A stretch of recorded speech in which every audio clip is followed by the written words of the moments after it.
Good morning, જય શ્રી કૃષ્ણ. કેમ છો બધા? તો જો અત્યારે ફૂલ ગરમી છે તો મમ્મીમાંથી ગરમી સહન નથી થતી એટલે ઓટલે બેઠા છે બહાર, કેમ કે પાવર છે નહીં અત્યારે. ને પંખોને એવું ચાલુ કરવામાં એવું થશે કે ઇન્વર્ટરમાં એટલી બધી બેટરી નહીં હોય, કેમ કે રાતનો પાવર જતો રહ્યો હતો અને રાતે હતો ફૂલ વરસાદ, એકદમ મજા આવે એવો. કેમ કે હું ત્યારે મમ્મીએ મને રાતે 3 વાગે ઉઠાડીને ધાબે મૂક્યો હતો કે ઓલા ભૂંગળા આડું ઓલું મૂક્યું હોય ને પથ્થર એ લઈને આમ સાઈડમાં કરી દે, એમ નકર પાણી નહીં જાય એમાંથી. તો હવે હમણાં મમ્મી અંદર આવે એટલે આપણે કંઈક જય શ્રી કૃષ્ણ ગુડ મોર્નિંગ કહીએ. અને ઝાડવા વરસાદના આખા ત્રાસા એવા થઈ ગયા છે તો હવે એને થોડાક સીધા જેવા કરવા જોશે.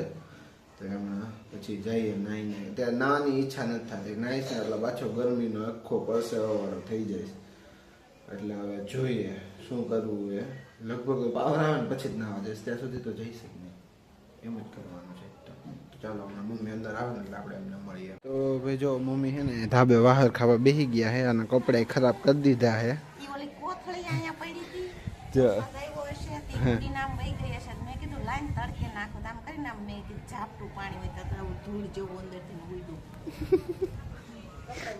નાઈ નથી બહાર આવી બીજી વખત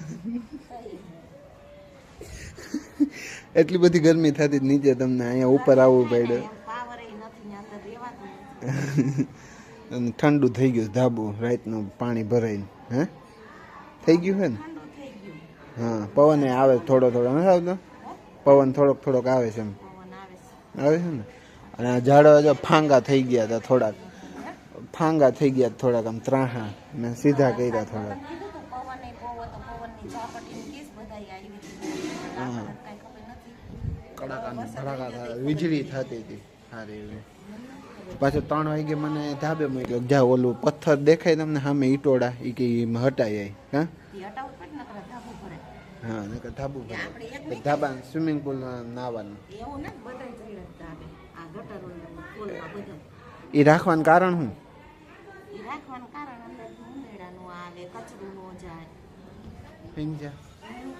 ભૂંગળું ખુલ્લું હોય કે નહીં? હે ને? હા હા.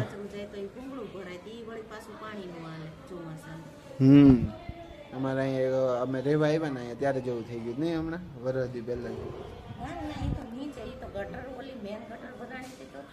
હા, બહુ કદડો નીકળતો. હા, તો હવે અત્યારે તો બેટરી પતી ગયો, હાવ ખતમ થઈ ગઈ.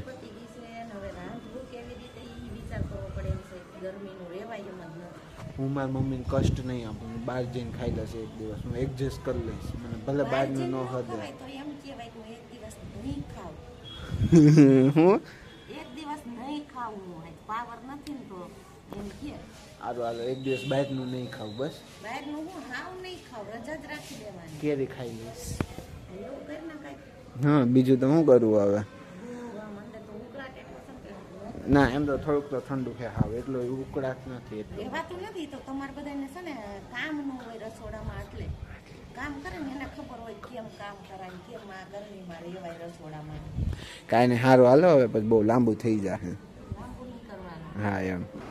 તો ભાઈ એને 1:45 થઈ ગયા છે અને અમે હવે છે પાવર આવ્યો હવે, એટલે 12 વાગે આવી ગયો જ નહીં.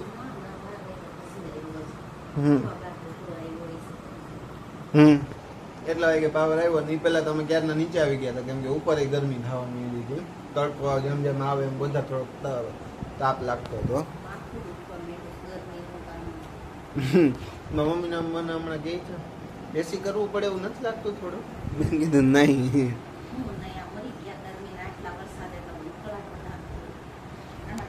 વરસાદ તો સારો જ આવી ગયો પણ કન્ટિન્યુ નથી થયો, એટલે વધારે એક ધારો પડી ગયો હોત ને તો નો વાંધો હોત 2-3 દિવસથી.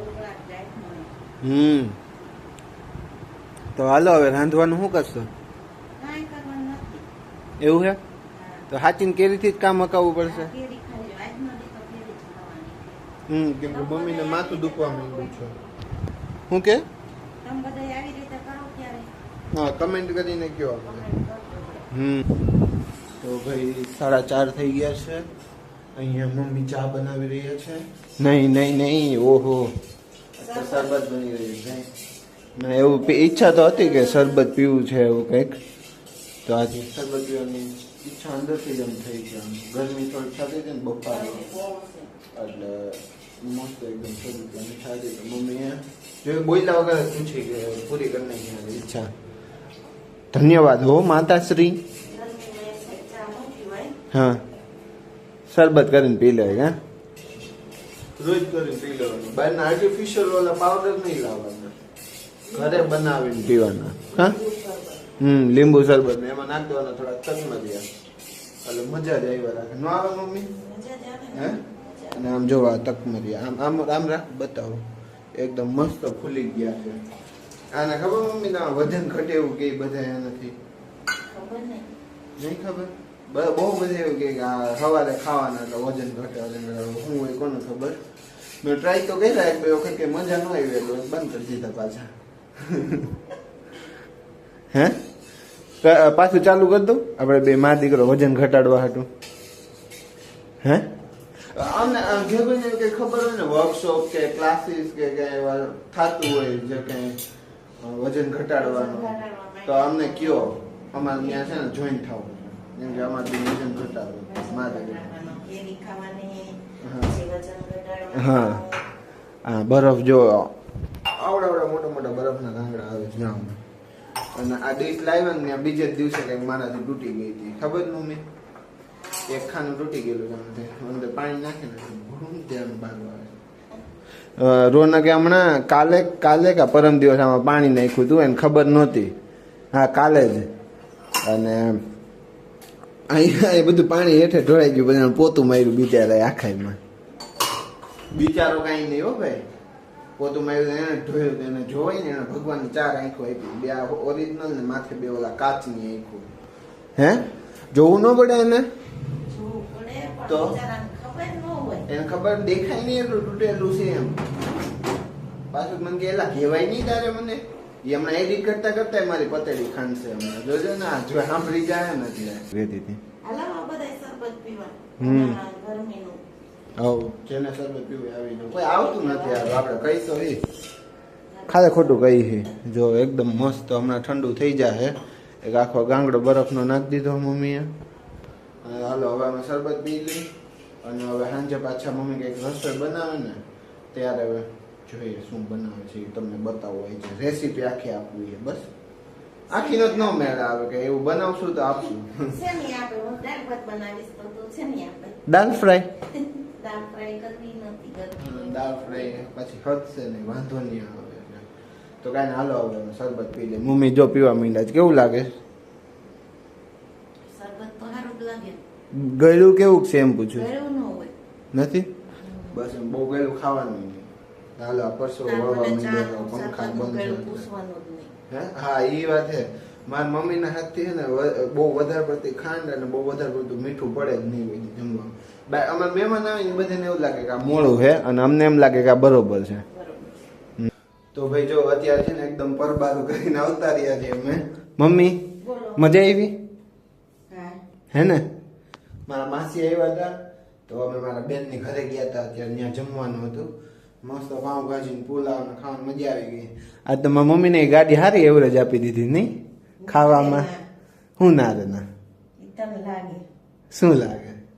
ભૂખ લાગી ગઈ એમ નથી કેતી હરખી. તું એક રોટલી ખાસ દર વખતે એટલે કહું છું. પાછું આમાં કેવું થાય ખબર?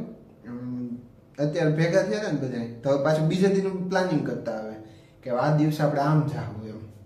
હે જઈ આ તો હજી આમ અડધા ને અડધા ભેગા નહોતા છે એવું હતું એટલું જ થાય ને મમ્મી. અડધા ના અડધા નહોતા ને હજી તો બધા ભેગા થાય ને મારા મમ્મીની 8 બહેનો બધા ભેગા થાય ને મજા આવી જાય.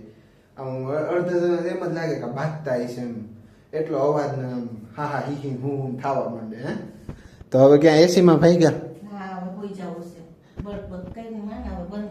ખાઈને સીધું જોયું એસી ઠંડકમાં. હે આમ ન હોય ગઈ હાવ આમ જો દરવાજો બંધ કરે છે મોઢા ઉપર આમ ન હોય મમ્મી હાવ. તો આજના આ વિડીયોનો એન્ડ આપણે અહીંયા જ કરીએ. કાલ ફરી મળીએ એક નવા વિડીયો સાથે. ત્યાં સુધીમાં આ વિડીયોને લાઈક કરો, શેર કરો, કમેન્ટ્સ કરો અને ચેનલને સબસ્ક્રાઇબ કરો. Thank you for watching.